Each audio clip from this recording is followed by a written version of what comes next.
Welcome to my first road trip with the 1997 Dodge Dakota that I purchased from my stepfather recently. It just broke down an hour away from my destination in North Carolina.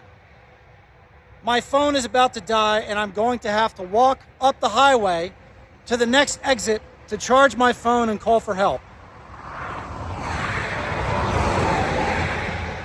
Welcome to North Carolina.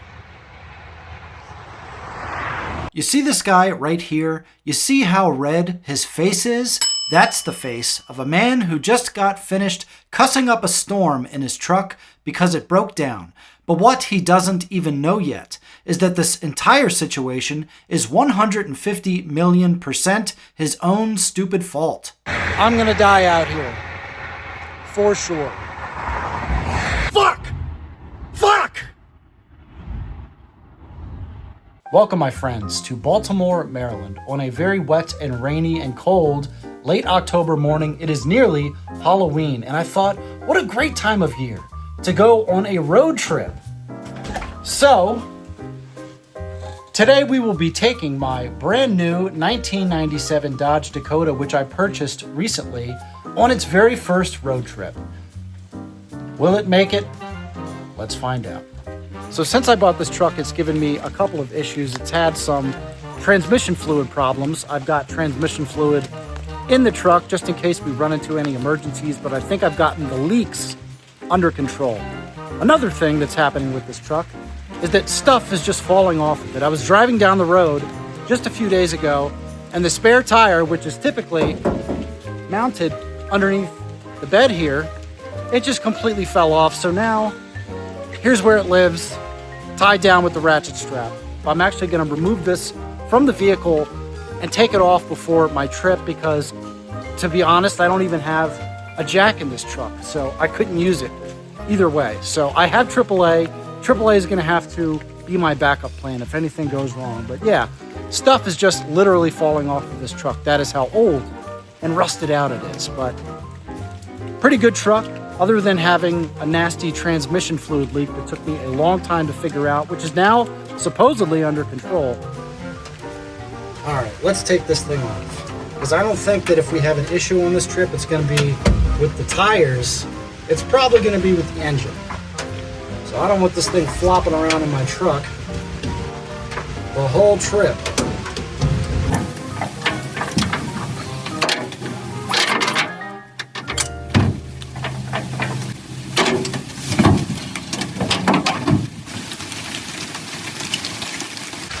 Let's go.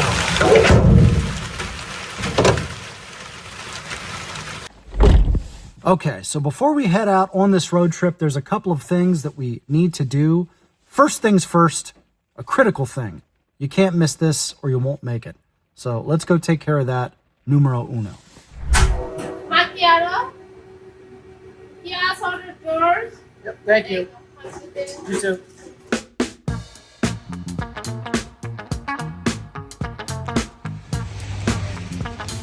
Oh yeah, can't get anything done without coffee. So that's step number one completed. Step number two is check the fluids. As you can see, I've got an advanced auto parts right behind me, so if I need anything, I can get it real quick. The weather fucking sucks. Ugh. Sucks ass. All right, let's check the oil, and then we'll turn it on. We'll check the transmission fluid. The transmission fluid is where I've been having my problems. Oil should be okay.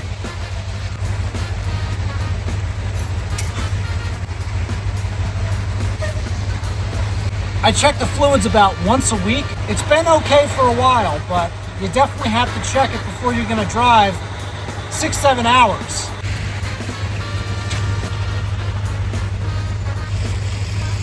Oil looks good. Let's start her up and check the transmission fluid. Whew. Getting chilly.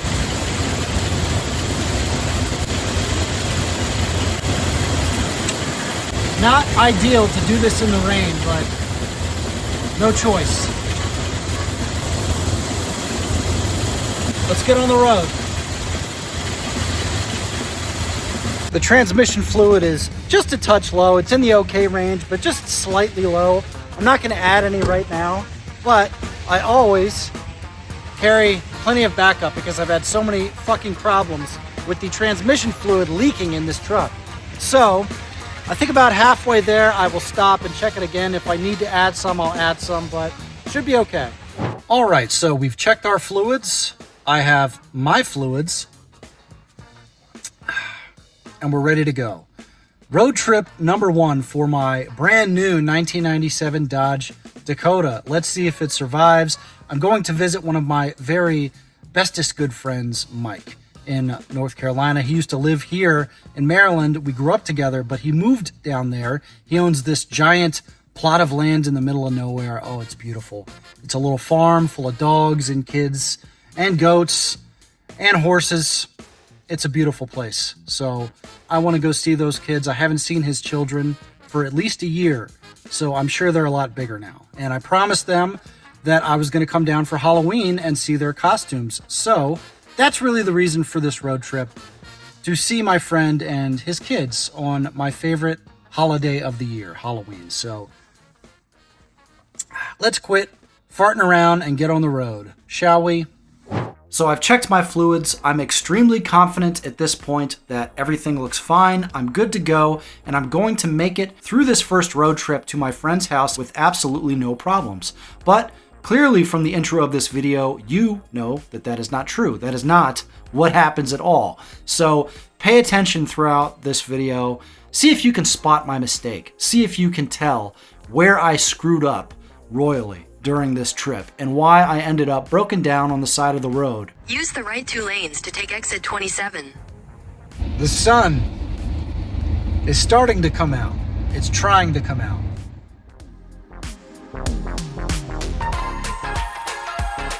So we're in Virginia already. I've been drafting behind people, driving slow as shit, and we're sipping gas. Pretty happy about that. I want to keep track of my gas mileage on this trip. I don't know what to expect. So started with a full tank. We're going to see the miles per gallon that we get.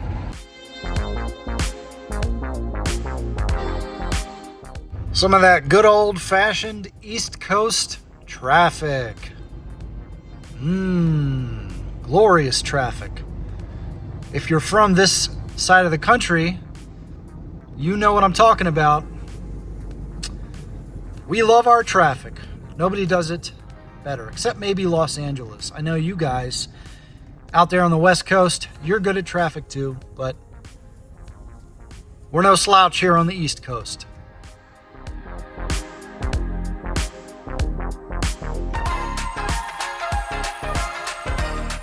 We've still got a little over 4 hours left of driving to do. I think I'll stop in about an hour, which will be about halfway.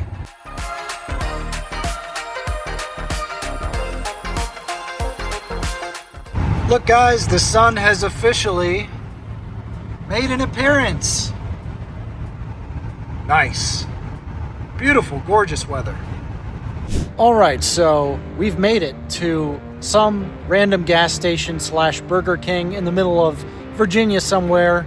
We're about 3 hours away from our destination, which is Randleman, North Carolina.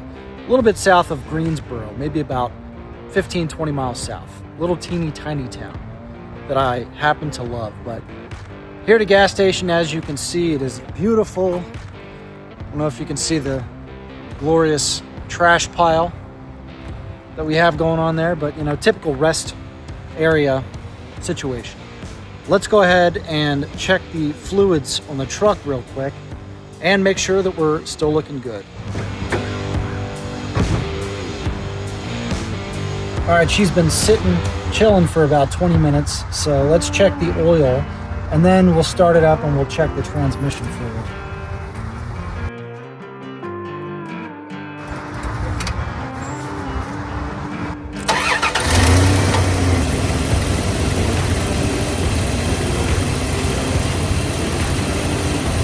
I don't know if you can see this, but I think we're good.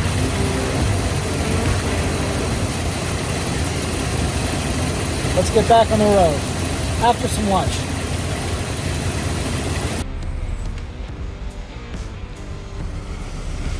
Burger King, how can I help you? Just 2 bacon cheeseburgers, the ones on the value menu. Okay, so 2 bacon cheeseburgers.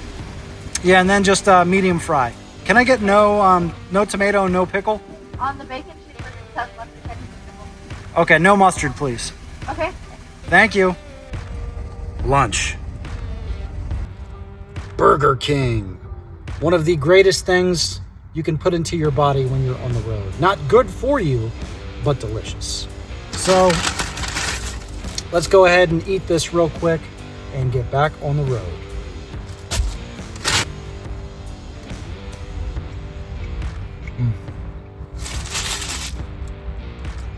I said no pickles. I said no pickles! All right, we're about to get back on the road. We're doing really good on gas.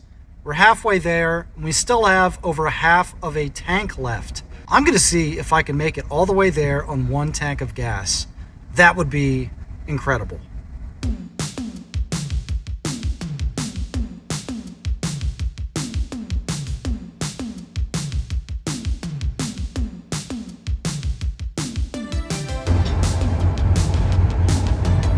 All right, so I just got on 85 South, and this officially marks the beginning of the pretty part of the drive, the beautiful part of the drive, where everything is just foliage, fall-time foliage on both sides of the highway. And I'm gonna have to be on this road for at least 80 miles. So this is the part of the trip I was hoping we'd have some sunshine for, and luckily we do.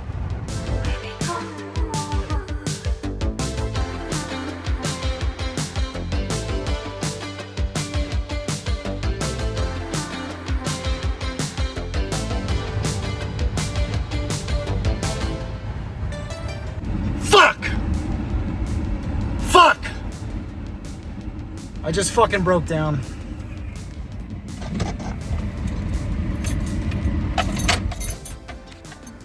In a not good spot. This is incredibly fucking bad. Holy shit. And my battery's about to die. Fuck! Fuck! My engine just fucking blew. Ha! And then when I accelerated, it didn't accelerate. I saw smoke. Fuck. I'm gonna have to power down my phone and walk down this extremely dangerous fucking highway to the next exit. I can see an exit sign, luckily. So I'm gonna have to walk and charge my phone somewhere and then call for help. But needless to say, I'm not getting to my destination on time.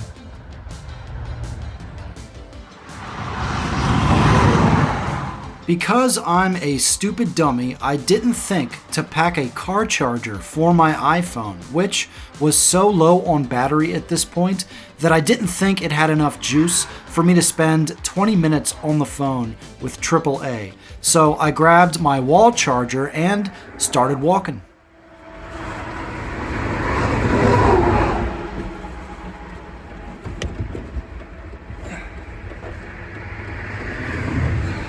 Try to get something red hanging out the window because I can't leave these flashers on if I'm not going to come back anytime soon. I don't want to kill the battery too. All right, let's go.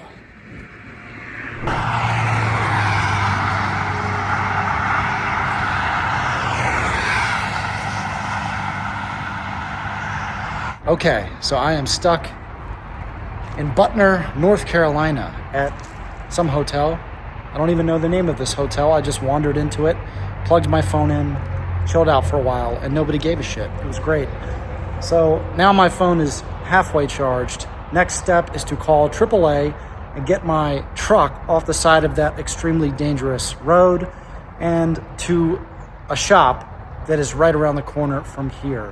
Hopefully tomorrow, which is a Friday, they can look at it. And the new game is, can I get this truck fixed at all, or is it dead? That's my big fear, is it just completely toast? But if you can fix it, can they fix it? And how quickly can they fix it and get it back on the road? Because I got to be back to work on Monday. I took this week off, but I have to be back Monday morning in Maryland. So yeah, I'm gonna have to walk back to the vehicle now because you have to be with the vehicle to get it towed. I'm gonna get it towed to a little repair shop right here in town. Hopefully in the morning they have time to look at it and let me know what the fuck is going on with this thing. But yeah, let's walk another 2.5 miles down the highway before it gets too dark and we get killed out there. Nice long walk back. Apparently the tow truck guy is on his way. I think it's gonna work out. Whew. What a great vacation.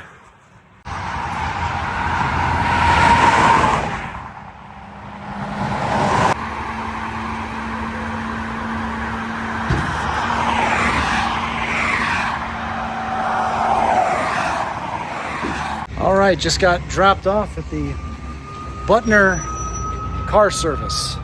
Ran across the street to the ATM, get a couple bucks out from my friend for helping me out. He waited for me for 30 minutes while I ran all the way back down the highway to the car. He got there really fucking early. So anyway, good on you, guy. Well, I guess the only thing left to do is hunker down for the night, find a cheap hotel, and wait until tomorrow morning at 8 a.m. when the Butner car service opens up. And hopefully they can even have time to look at this vehicle. There's not a ton of cars in the parking lot. It's a small town. Hopefully they will, and hopefully they are reasonable with their prices. We'll see, but this was definitely not in the travel budget. I just need to make sure I'm back to work on Monday, man. That's the big concern. Can't lose my fucking job over this stupid road trip with my wonderful new truck. After a very long day, I am here in my hotel room, the cheapest hotel in this little town. $65. Not too bad, not too bad. Not exactly how I thought I would be spending my night, but whatever.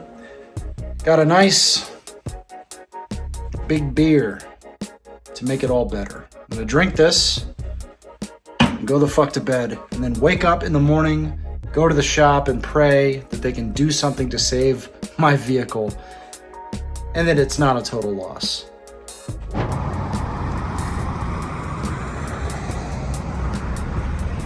Just dropped off the keys to the truck and explained the situation. Luckily, they have time to look at it today. Hopefully, they can fix it.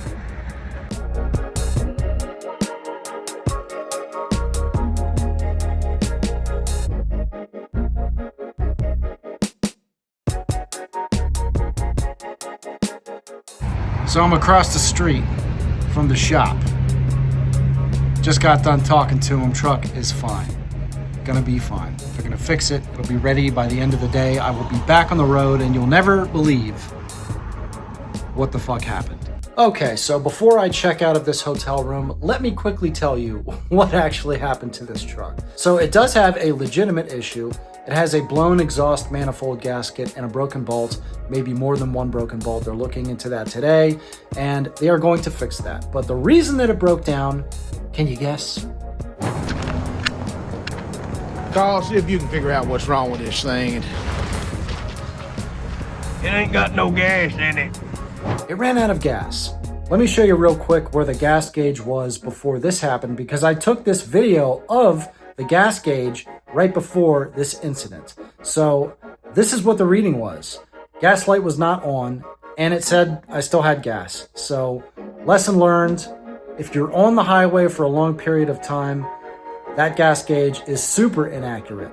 I don't know what else to say other than I'm an idiot, and I just caused myself a whole lot of pain and suffering and inconvenience for absolutely no reason other than the fact that I was too stubborn to stop and pull over and get gas when I should have. So, stupid me. The truck lives. That is the most important thing. Cost me a lot more money than I was intending on spending on this trip, but ain't that life. Right side exhaust manifold gasket, plus 2 broken bolts, for a grand total of $670.48. Ouch. So I guess that loud bang I heard and the smoke I saw before my truck broke down must have been the exhaust manifold gasket blowing, right? Or did running out of gas cause a backfire? Is that what it sounds like when you run out of gas? I mean, I've never actually run out of gas in my entire life.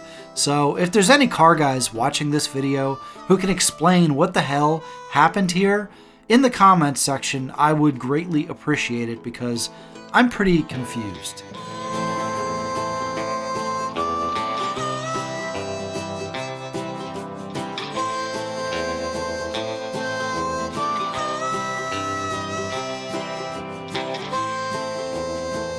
In a quarter mile, use the left lane to take the ramp to I-73, US 220 South. I think we're gonna make it to our destination. Amazingly enough, only 15 minutes away.